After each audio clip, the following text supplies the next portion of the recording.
दिव्य गुरु के दिव्य खेल। संध्या की बेला थी। दिव्य धाम आश्रम में एक दिव्य सी पवन चहलकदमी करने लगी। श्री महाराज जी भी अपनी कुटीर से बाहर आ गए थे।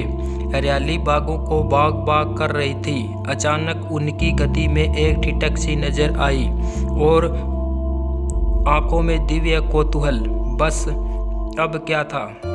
समझने वालों ने समझ लिया कि दिव्य गुरु एक दिव्य खेल खेलने वाले हैं। यही हुआ। गुरुदेव चलते हुए उस जगह पर पहुंचे जहां आश्रम का पालतू कुत्ता बंधा हुआ था। उसे एक डोरी के द्वारा करीबन 30 किलो की मोटर से बांधा हुआ था। पर जैसे ही गुरु महाराज जी उसके समीप जाकर खड़े हुए, वह हुलस सा उठा। इतना अधीर, इतना बेचैन हुआ कि साथ बंधी लो मोटर में कंपन पैदा हो गई।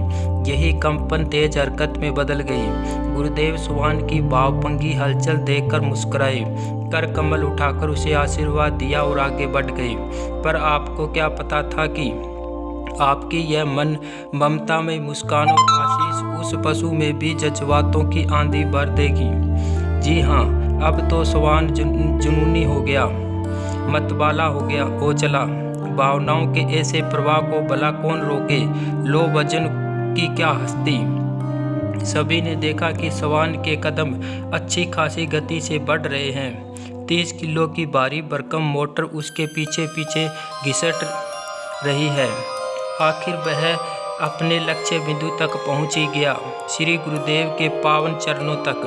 पूंछ हिला हिलाकर उसने अपनी खुशी और वफा जताई। चरणों में लौट कर प्रणाम अर्पित किया।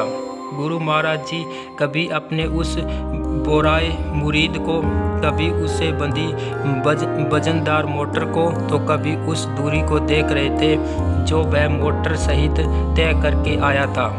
यह सब कुछ देख बड़ी दुर्लभ हंस दिए गुरुदेव। फिर स्वान की सेवा में नियुक्त एक सेवादार शिष्य को बुलाया। उससे बोले, इतनी भारी मोटर यह कैसे खींच पाया? सेवादार: महाराज जी, इसने सुबह से आपको प्रणाम नहीं किया था, इसलिए यह आपके पास आना चाहता था। महाराज जी: अच्छा ठीक है, जाओ अब इसे वापिस इसके स्थान पर ले जाओ। सेवादार भैया ने आदेश का पालन किया। दोनों हाथों से मोटर उठाई और एक दूसरे भाई की मदद से स्वान को उस निश्चित जगह पर ले आए। पर तब उनको एक बात सूझी। महाराज जी तो अब भी बाहर ही हैं। अगर इसने फिर उन्हें देख लिया तो दोबारा मोटर सहित दौड़ पड़ेगा। यही सोचकर उन्होंने एक और वैसी ही लगभग 30 किलो की मोटर ली और स्वान अर्थात कुत्ते से बांध दी। उधर श्री गुरुदेव सामने वाले झूले पर जाकर विराजमान हो गए। स्वान ने फिर से महाराज जी को देख लिया। अब वह कैसे थम सकता था? उसमें जीता जागता मुरीद सांसें ले रहा था। अब अजी बिल्कुल वही हुआ जैसा आप सोच रहे हैं। स्वान ने अपनी सारी ताकत बटोरी और चल पड़ा। नन्हे पांव जदोजहद कर उठे। मांसपेशियां भरपूर तनाव में थी। अंग अंग में मालिक तक पहुंचने की लो थी। उसकी नज़र के घेरे में कोई नहीं था। उसे कुछ दिख नहीं रहा था, कुछ सुन नहीं रहा था। उस पर बस एक ही धुन सवार थी, मालिक की ओर दौड़ना। 60 किलो की मोटर तक उसकी इस दीवानगी पर पानी नहीं फेर पाई। आखिर परीक्षा पूरी हुई। स्वान पुनः गुरु चरणों में लौटता दिखाई दिया। लोहे के वे 2 भारी टुकड़े पास ही डोरी से बंधे पुडके पड़े थे।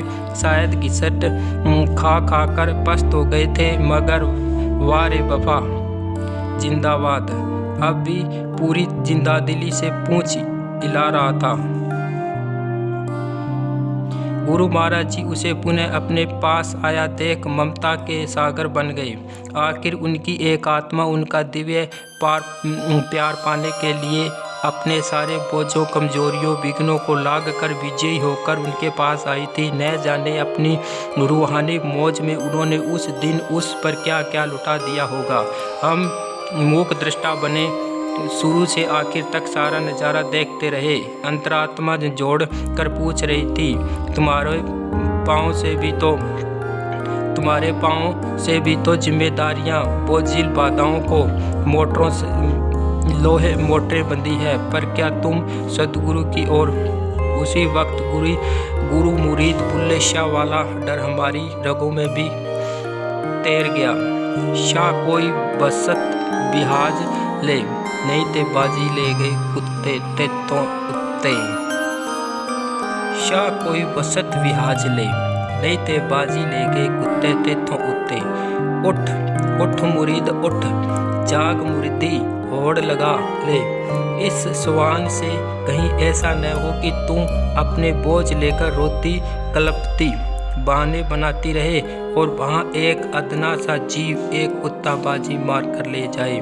सच दिव्य गुरु का दिव्य खेल हमें सिखा गया। तेरी एक आवाज़ के सदके हम हदों से आगे गुजर जाएंगे।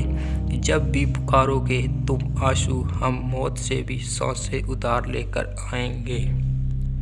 तेरी एक आवाज़ के सदके हम हदों से आगे गुजर जाएंगे। जब भी पुकारोगे तुम आंसू, हम मौत से भी सांसें उधार लेकर आएंगे। जय महाराज जी की जय। श्री राम।